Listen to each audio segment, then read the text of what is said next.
하나님의 말씀은 요한계시록 4장 1절에서 11절 말씀입니다. 요한계시록 4장 1절에서 11절 말씀 봉독하겠습니다. 이 일 후에 내가 보니 하늘에 열린 문이 있는데 내가 들은 바 처음에 내게 말하던 나팔소리 같은 그 음성이 이르되 이리로 올라오라. 이후에 마땅히 일어난 일들을 내가 네게 보이리라 하시더라. 내가 곧 성령에 감동되어 보라, 하늘에 보좌를 베풀었고 그 보좌 위에 앉으신 이가 있는데 앉으신 이의 모양이 벽옷과 홍보석과 같고 또 무지개가 있어 보좌에 둘렀는데 그 모양이 녹보석 같더라. 또 보좌에 둘려 24 보좌들이 있고 그 보좌들 위에 24 장로들이 흰옷을 입고 머리에 금관을 쓰고 앉았더라. 보좌로부터 번개와 음성과 우레소리가 나고 보좌 앞에 켠 등불 7이 있으니 이는 하나님의 7 영이라. 보좌 앞에 수정과 같은 유리바다가 있고 보좌 가운데에 보좌 주위에 4 생물이 있는데 앞뒤에 눈들이 가득하더라. 그 첫째 생물은 사자 같고 그 둘째 생물은 송아지 같고 그 셋째 생물은 얼굴이 사람 같고 그 넷째 생물은 날아가는 독수리 같은데 4 생물은 각각 6 날개를 가졌고 그 안과 주위에는 눈들이 가득하더라. 그들이 밤낮 쉬지 않고 이르기를 거룩하다 거룩하다 거룩하다 주 하나님 곧 전능하신 이여, 전에도 계셨고 이제도 계시고 장차 오실 이시라 하고 그 생물들이 보좌에 앉으사 세세토록 살아계시는 이에게 영광과 존귀와 감사를 돌릴 때에 24 장로들이 보좌에 앉으신 이 앞에 엎드려 세세토록 살아계신 이에게 경배하고 자기의 관을 보좌 앞에 드리며 이르되 우리 주 하나님이여, 영광과 존귀와 권능을 받으시는 것이 합당하오니 주께서 만물을 지으신지라 만물이 주의 뜻대로 있었고 또 지으심을 받았나이다 하더라. 아멘. 여러분들 혹시 문맹률이라고 하는 말을 들어보신 적이 있으시죠? 전문가들은 문해율이라고 요즘에는 그렇게 많이 이야기하는데 일상생활에서 글을 읽거나 쓰거나 이해하는 능력을 이야기합니다. 2009년 유네스코에 의하면, 기록에 의하면, 통계에 의하면 세계에서 가장 문해율이 낮은 나라는 아프리카에 있는 나라 차드라고 합니다. 25.7%라고 하죠. 그러니까 4명 중에, 전 국민으로 칠 때 4명 중에 1명만이 글을 읽고 이해할 수 있는 그런 능력이 있다는 겁니다. 그럼 가장 높은 나라는 어떤 나라일까요? 가장 높은 나라? 미국? 영국? 독일? 이렇게 선진국을 생각하시는 분들이 많은데 쿠바라고 합니다. 쿠바는 무려 99.8%라고 해요. 그러니까 거의 전 국민이 책을 보면 책을 읽고 그것을 이해할 수 있는 그런 교육 수준을 가지고 있다라고 하는 거죠. 그러면은 우리가 사는 이 캐나다나 한국 같은 경우는 어떠할까요? 한 몇 퍼센트 될까요? 99.0%라고 합니다. 99.0%. 뭐 거의 비슷비슷한데 100명 중에 1명 정도만이 글을 읽지 못하고 이해하지 못하는 그런 정도라고 합니다. 그렇다면 신약 성경이 기록됐던 1세기에 헬라어를 읽고 쓰고 이해할 수 있는 사람들은 과연 몇 퍼센트나 됐을까요? 제가 사실은 이 얘기를 하기 위해서 길게 이야기했는데 신약 시대에 1세기죠. 헬라어를 읽고 쓰고 이해할 수 있는 사람들은 5%에서 10% 정도밖에는 되지 않았습니다. 그러니까 그 당시에 성경이 두루마리 성경으로 되어 있는데 이 성경을 개인이 구할 수도 없었지만 성경을 주어도 그 성경을 읽을 수 있는 사람들이 100명 중에 한 5명에서 많으면 10명 정도밖에 되지 않았다는 겁니다. 그럼 성경을 읽지 못하는 초대교회 성도들은 어떻게 하나님의 말씀을 이해했을까요? 예배 때 혹은 성경 공부를 통해서 글을 읽을 수 있는 사람이 성경 두루마리 성경을 들고 읽어주면 그걸 설명해 주면은요 들으면서 그대로 이해했던 겁니다. 오늘날과는 사뭇 많이 다르죠. 오늘날에는 사람들이 텔레비를 보면서 이해하는 것에 익숙했다고 한다면 초대교회 성도들은 듣는 것에 익숙했고 발달되었습니다. 그래서 성경을 쓰는 저자들도 오늘 우리가 읽고 있는 이 요한계시록 같은 경우 22장까지 긴 편지인데 사람들이 들으면서 그 전체의 흐름을 놓치지 않고 잘 따라올 수 있도록 언어적인 표지를 링귀스틱 메이커 같은 거를 갖다 사용을 했습니다. 예를 들면은 마태복음 전체는 예수님의 5가지의 설교로 전체가 구성되어져 있습니다. 그런데 이 설교가 끝날 때마다 그 마지막 문단에는요, 예수님께서 설교를 마치시매라고 하는 표현이 5번 나옵니다. 그러니까는 마태복음을 읽으면서 마치시매가 나오면은 설교가 끝났구나. 듣는 사람들이 이해하는 거죠. 요한계시록도 똑같습니다. 두 번째 시간에 말씀드렸던 것처럼 요한계시록도 4개의 큰 환상으로 되어 있습니다. 그리고 각각의 환상은 모두 처음에 시작할 때 엔 퓨뉴마티라고 하는 헬라어 단어로 시작합니다.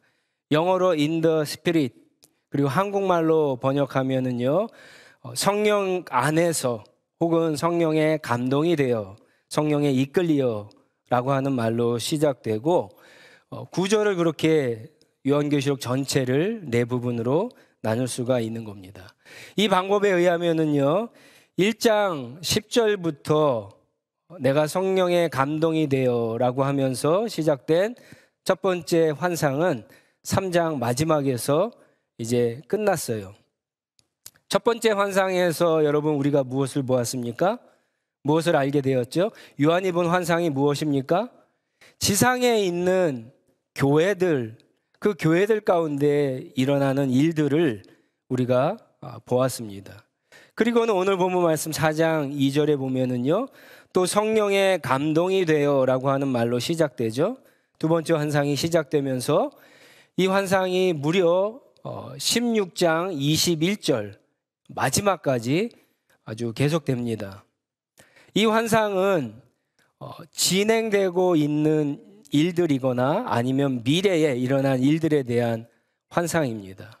이 세상의 모습과 그리고 하늘나라의 모습을 포함하면서 우리에게 환상의 내용들을 알려주고 있습니다. 여기에는 그 유명한 세계의 7 시리즈가 있죠. 여러분 계시록을 읽어본 분들은 아시겠지만 7 인들, 7 나팔, 7 대접들, 하나님의 심판에 관한 내용들이 들어있고요. 그리고 2개의 삽입된 내용이 들어있습니다. 그리고 오늘과 다음 주에 살펴볼 4장, 5장은 하나의 묶음이라고 할 수가 있는데 뒤에 나오는 16장까지 나오는 두 번째 환상 전체에 대한 서론이라고 할 수가 있습니다. 이 서론 부분에서 요한이 본 것은요, 한마디로 얘기하면 하늘나라의 예배입니다.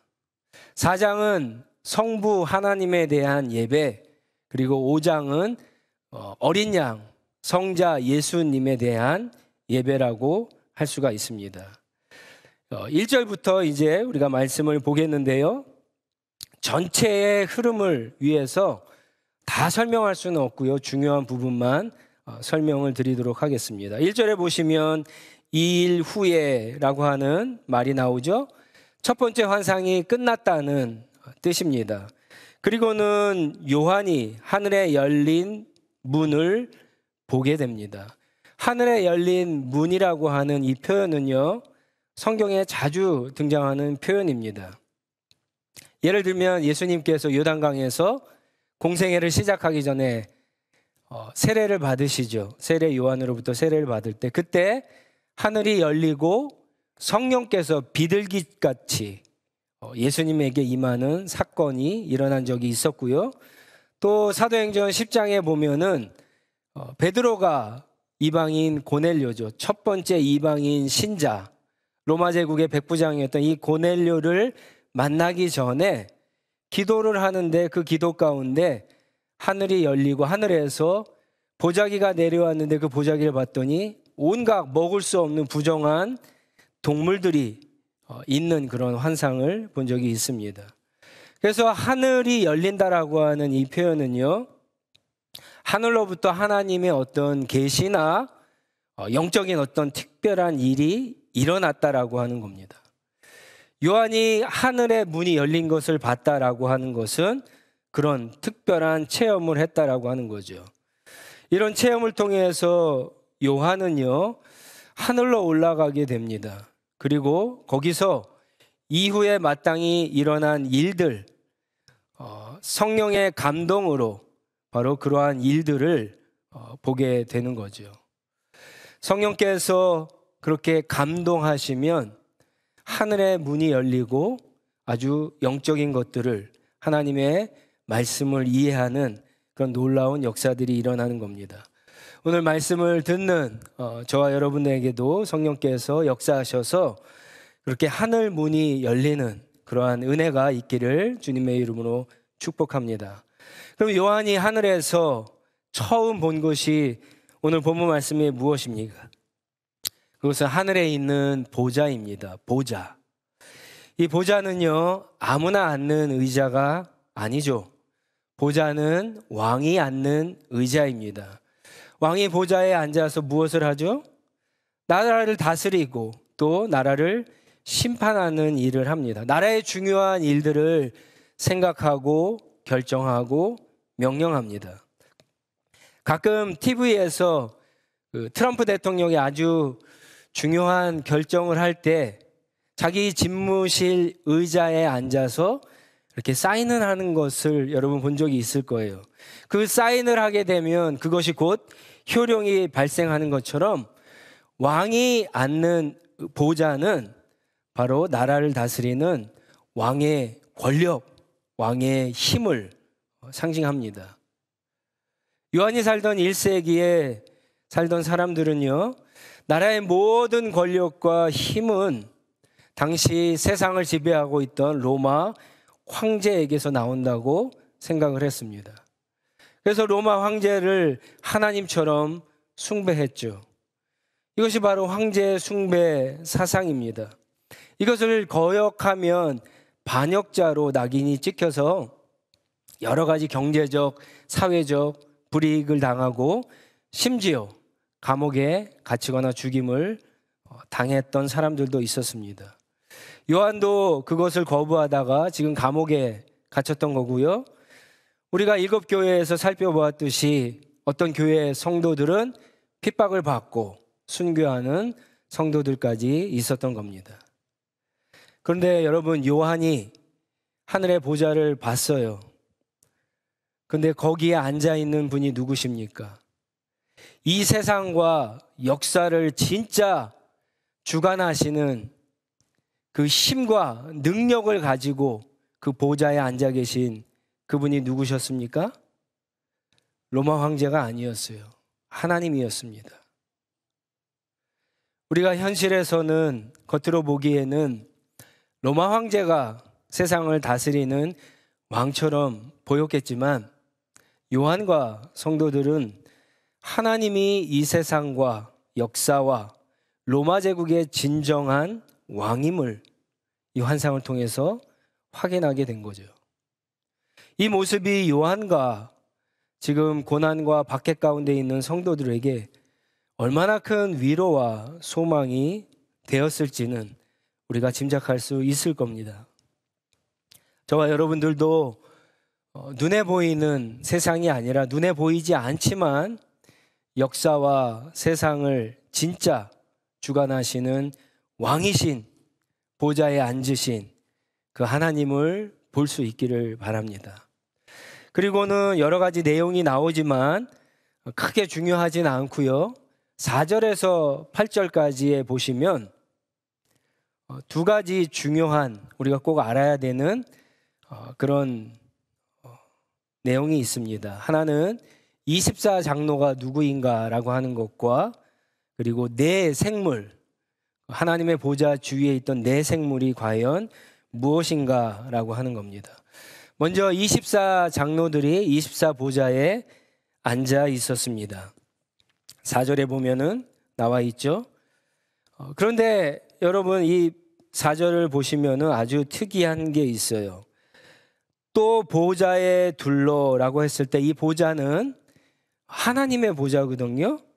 그런데 24장로가 앉아있던 24보좌가 하나님의 보좌 아래 밑에 있었지 않고 지금 옆에 있다라고 하는 거예요. 그건 무슨 말입니까? 하나님의 보좌와 바로 옆에 있다라고 하는 것은 24장로가 앉은 이 보좌가 동등한 위치에 있다라고 하는 거죠. 조금 이상하지 않아요? 하나님은 분명히 왕이시고 분명히 24장로들은 아마도 신하이길 텐데 그저 같은 위치에 있다라고 하는 것이 좀 이상하지 않습니까? 근데 이 말씀은 여러분 3장 21절로 가보시면 예수님이 이긴 자에게 주시겠다라고 하는 그런 약속이죠. 이기는 자에게 예수님께서 뭘 주신다고요?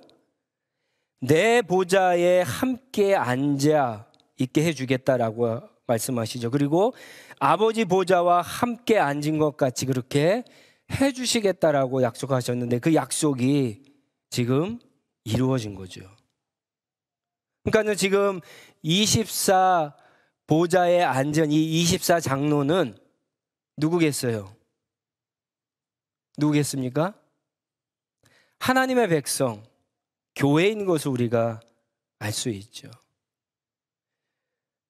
예수님의 약속을 받은 이긴 교회, 끝까지 싸워서 이긴 성도들을 상징한다고 그렇게 할 수가 있겠죠.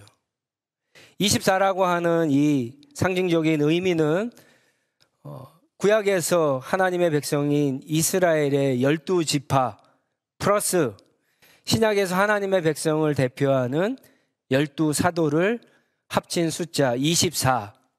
그러니까 모든 하나님의 백성들 교회의 대표라고 할 수가 있습니다. 그런데 재미있는 것은요, 우리가 이미 첫 번째 환상에서 봤지만 2장과 3장에서 지상을 대표했던 7교회는 여러분 어떠했죠? 거의 대부분의 교회가 예수님의 책망과 꾸중을 들었어요. 더러운 옷을 입고 있었고 심지어 벌거벗은 상태에 있는 그런 교회들도 있었습니다. 그런데 두 번째 환상, 하나님의 보좌 앞에 있던 이 교회, 하나님의 백성들은요, 흰옷을 다 입고 있습니다. 머리에는 금관, 면류관을 쓰고 있고요. 그리고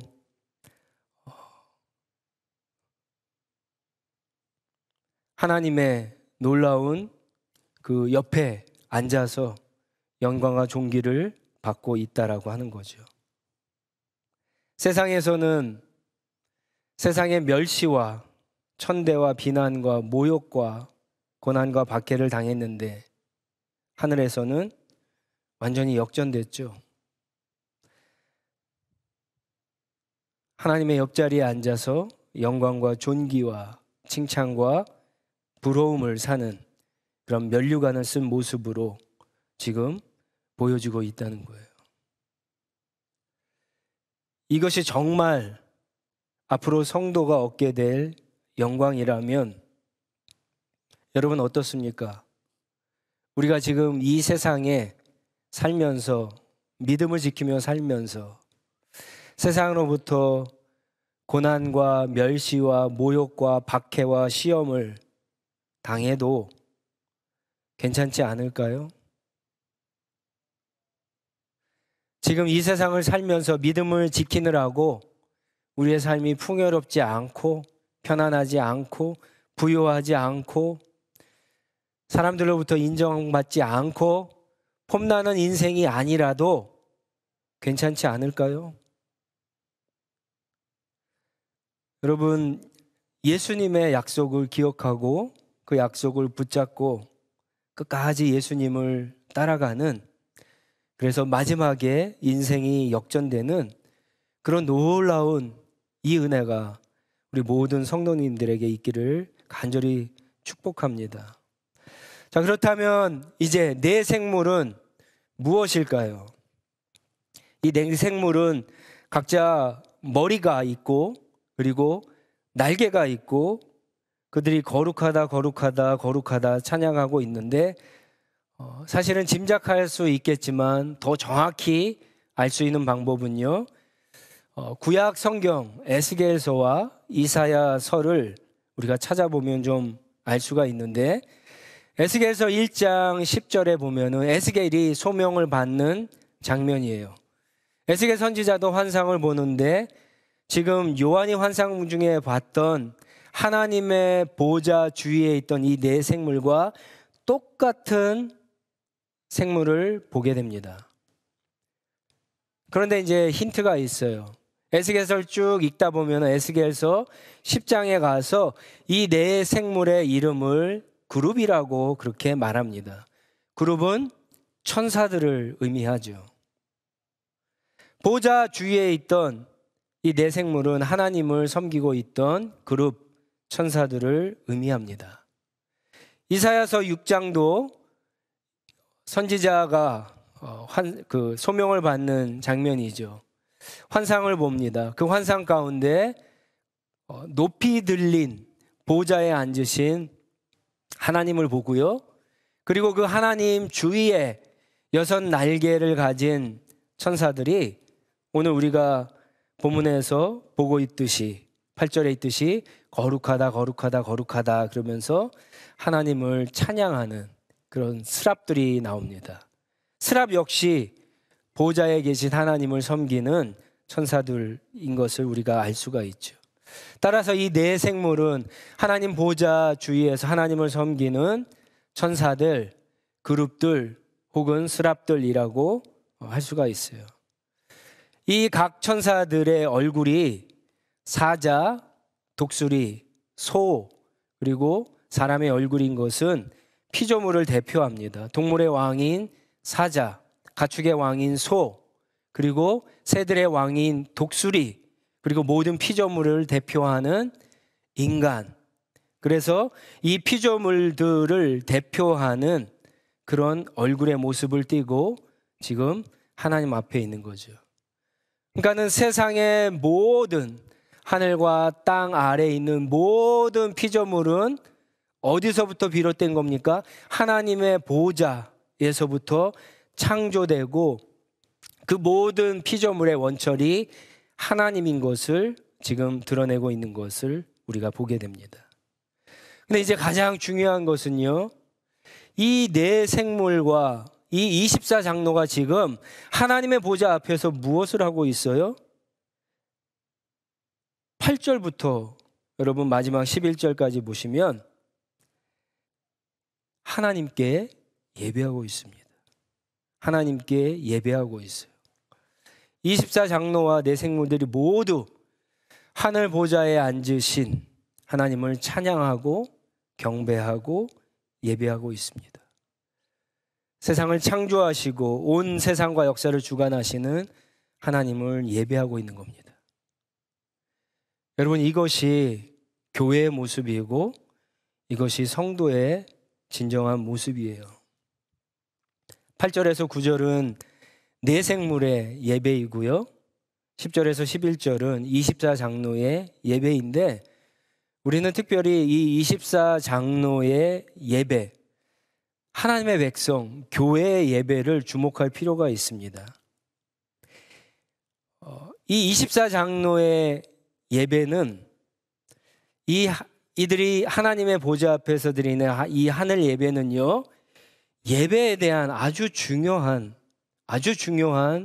통찰력을, 인사이트를 우리에게 줍니다. 여러분, 10절부터 보시면은요, 첫째로 예배를 뭐라고 표현하고 있냐면요, 하나님의 보좌 앞에 엎드리는 거라고 그렇게 표현하고 있어요. 이렇게 지금 우리가 앉아서 예배 드리는 것처럼 오늘 예배 드리는데 누워서 예배 드리는 분은 없겠죠? 앉아서 예배 드리지 말라고 하는 얘기가 아니라 마치 신하가 왕 앞에 엎드리시지, 종이 주인 앞에 엎드리듯이 그렇게 완전하게 엎드리는 것이 예배라고 하는 거예요. 여러분, 엎드리기 위해서는 어떻게 해야 할까요? 자리에 앉아 있으면 벌떡 일어나야죠. 그렇죠? 그 자리에서 일어나야 돼요. 자리에서 내려와야 돼요. 엎드리기 위해서 자기가 있는 그 위치, 자기가 있는 자리에서, 자기의 권력에서, 자기의 이름에서, 자기의 신분에서 자신이 가지고 있던 모든 것을 다 내려놓고 하나님 앞에 엎드리는 것이 바로 예배입니다. 기분이 좋으면 엎드리고 기분이 나쁘면 엎드리지 않고, 그런 건 예배가 아니죠.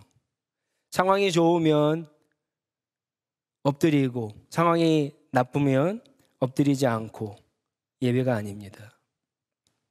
예배는 기분이 좋든지 나쁘든지, 내 상황과 환경, 처지가 좋든지 나쁘든지 상관없이 무조건 엎드리는 것이 예배입니다.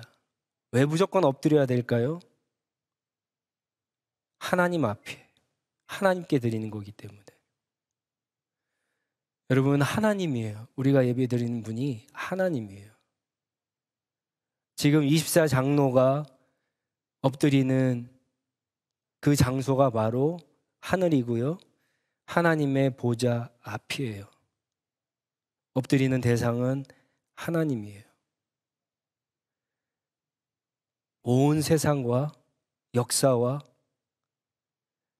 그 모든 만물을 주관하시고 다스리시고 통치하시고 심판하시는 하나님.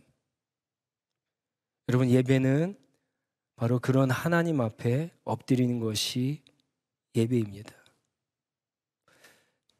여러분들 지금 예배 드리는데 여러분들은 지금 어느 자리에 있는지 한번 나 자신을 한번 살펴보기를 원합니다. 뭐 앉아 있고 누워 있고 서 있고 이런 거 얘기하는 거 아닌지 아시죠? 지금 내가 어떤 자리에서 하나님 앞에 예배 드리는지, 그리고 그 자리에서 일어섰는지 내려왔는지, 하나님 앞에 엎드렸는지 우리 자신을 한번 돌아보시기 바랍니다. 두 번째, 10절에 보면은요, 24장로가 그 다음에 어떻게 합니까? 세세토록 살아계신 이 하나님이죠.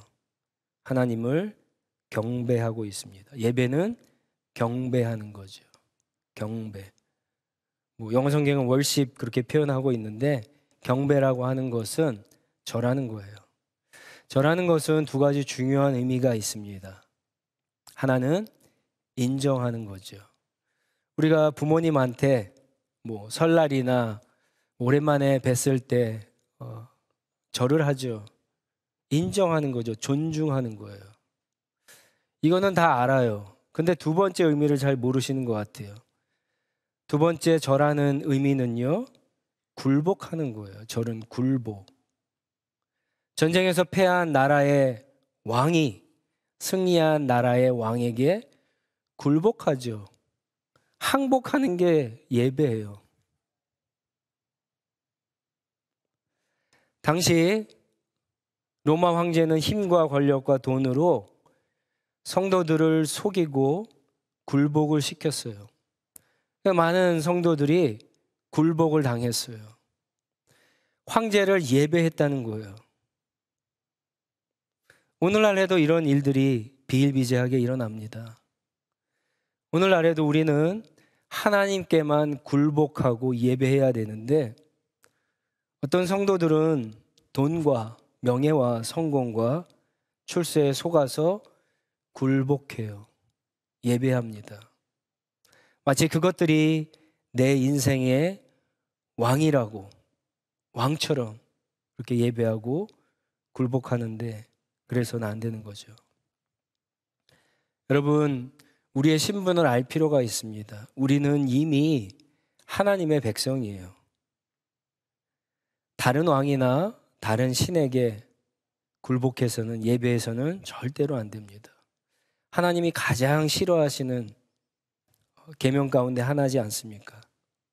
오직 하나님께만 굴복하고 하나님만 예배하는 저와 여러분들이 다 되시기 바랍니다. 마지막 한 가지를 더 나누면 그 다음에는 24장로가 어떻게 합니까? 자기의 관, 금관, 면류관이죠. 그것을 하나님의 보좌 앞에 드리고 있어요. 던지고 있어요. 예배는 자기의 면류관을 하나님 앞에 던지는 행위입니다. 좀 이상하죠? 면류관은 분명히 하나님 앞에 섰을 때 하나님께서 상으로 주신 것일 텐데 왜 하나님께 드릴까요? 왜냐하면 나의 모든 복, 내가 가진 모든 영광, 존귀, 감사가 다 하나님의 은혜인 것을 확실하게 알았기 때문에 그런 거죠. 여러분, 하나님 앞에 있으면, 하나님의 임재 가운데 있으면 우리는요, 그것을 인정하지 않을 수가 없는 거예요. 여러분, 왜 우리가 예배드리면서 하나님의 임재 가운데 하나님의 보좌 앞에 나가기를 기도하는지 아십니까? 그것은 하나님 앞에 바로 이 진정한 예배를 드리기 위해서 그런 거예요. 하나님의 임재 가운데 서지 않으면, 하나님의 보좌 가운데 서지 않으면요, 면류관을 하나님 앞에 던지는 행위를 할 수가 없어요. 모든 것이 하나님의 은혜입니다. 나의 복, 나의 영광, 나의 존귀, 나의 감사가 다 하나님으로부터 온 것입니다라고 하는 그것을 인정하는 행위를 할 수가 없어요. 그러면 예배가 어떻게 돼요? 예배는 예배가 되지 못하는 거예요. 예배가 형식적으로 끝나게 되는 거예요. 저는 이 본문을 묵상하고 설교 준비하면서 궁금한 것이 있었어요. 분명히 지상에 있던 그 2장, 3장에서 봤던 그 7교회는 대부분이 위태로웠거든요. 정말 형편이 없었어요. 거의 죽어가고 있었는데 예수님의 책망과 꾸중, 얼마나 영적인 상태가 심했으면 예수님께서 토해버리겠다라고 하는 그런 모욕적인 말까지 들었던 그런 진짜 그런 교회들이었는데, 어떻게 그런 교회가 이긴 자가 되어서 예수님의 약속을 받아서 지금 하나님의 보좌 옆에서 흰옷을 입고 면류관을 쓰고 그리고 그것을 하나님 앞에 던지며 이 하늘의 예배를, 이 놀라운 예배를 드리게 되었는지 여러분 궁금하지 않으십니까? 근데 바로 그 행위에 있는 거예요. 면류관을 하나님 앞에 던지는 이 예배의 행위, 이 예배가 답이죠. 모든 것이 다 하나님의 은혜라고 하는 고백이 바로 답인 겁니다. 은혜로 구원해 주시고 우리를 자녀 삼아 주시고 그것만 해도 엄청난 일인데, 마침내 우리의 삶 가운데 하나님께서 작정하신 그대로 주님께서 동행해 주시고 인도해 주심으로 마침내 승리하게, 이기게 해 주시는, 그래서 보좌 옆에 앉게 해 주시는 것, 너무나 감당할 수 없는 놀라운 은혜이고 영광이기에 하나님 옆에서 감히 앉아 있을 수가 없고 서 있을 수도 없고 엎드려서 굴복하며 자신의 면류관을 주님께 던지는 이 예배, 이 하늘의 예배를 드릴 수밖에 없는 겁니다. 사랑하는 우리 성도 여러분, 우리의 마음과 정성과 뜻과 믿음을 다해 모든 영광과 존귀와 찬양과 감사를 오직 하나님께만 드릴 수 있기를 간절히 소망합니다. 하나님께 드릴 게 없다고요? 감사하고 찬양할 것이 없다고요? 있습니다. 여러분, 있어요. 3장과 4장을 여러분 쭉 이어서 보시면 그런 거지 않습니까? 지금 우리는 다 죽게 된 것 같고 형편 없는 그런 모습이고 우리의 인생이 위태위태하고 아슬아슬하지만 여기까지 누가 인도해 주셨어요? 하나님이 인도해 주셨어요. 그리고 그 하나님은 지금도 함께 계세요.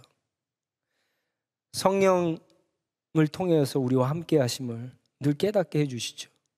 그리고 그 하나님께서 어떻게 해주십니까? 마침내 요한이 봤던 환상처럼 1세기 초대교회 성도들이 말씀을 들으면서 큰 위로와 도전과 격려가 되었던 것처럼 바로 하나님의 보좌 옆에서 하나님을 찬양하는 그 예배를 드릴 수 있도록 하나님이 우리를 인도해 주실 것을 알기에 여러분 당연히 우리가 하나님 앞에 드릴 게 있는 거죠. 하나님을 보세요. 그리고 하나님이 이루실 일들을 기대하시기 바랍니다. 7 교회도 그렇게 하셨다면 저와 여러분들은 왜 그렇게 못하시겠어요? 하나님은 약속하신 것을 반드시 이루시는 하나님입니다. 저와 여러분 모두를 이긴 자가 되게 하셔서 이 예배를 드리게 하실 줄 간절히 소원하고 또 주님의 이름으로 간절히 축원합니다. 우리 한번 같이 기도하겠습니다. 주신 말씀을 기억하면서 한번 기도하겠는데요. 에베소서 2장 5절과 6절에 보면은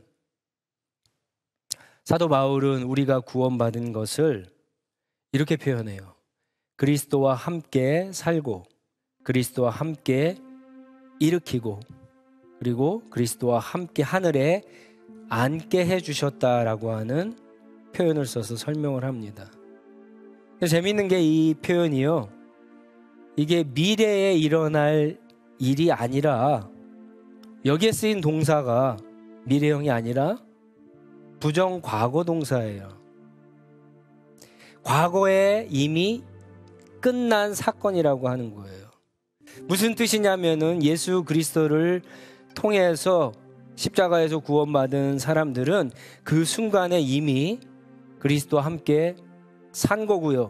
그리스도와 함께 일으킨 거고요. 그리스도와 함께 하늘에 앉아 있는 거다라고 하는 거예요. 우리는 지금 여기에 있는데 우리가 어떻게 하늘에 앉아 있습니까? 여러분 잘 생각해 보세요. 그리스도와 함께 살았다라고 하는 표현이 뭘까요? 에베소서 2장 1절에 보면은 너희는 허물과 죄로 죽었는데 살은 거잖아요. 영이 사는 거예요.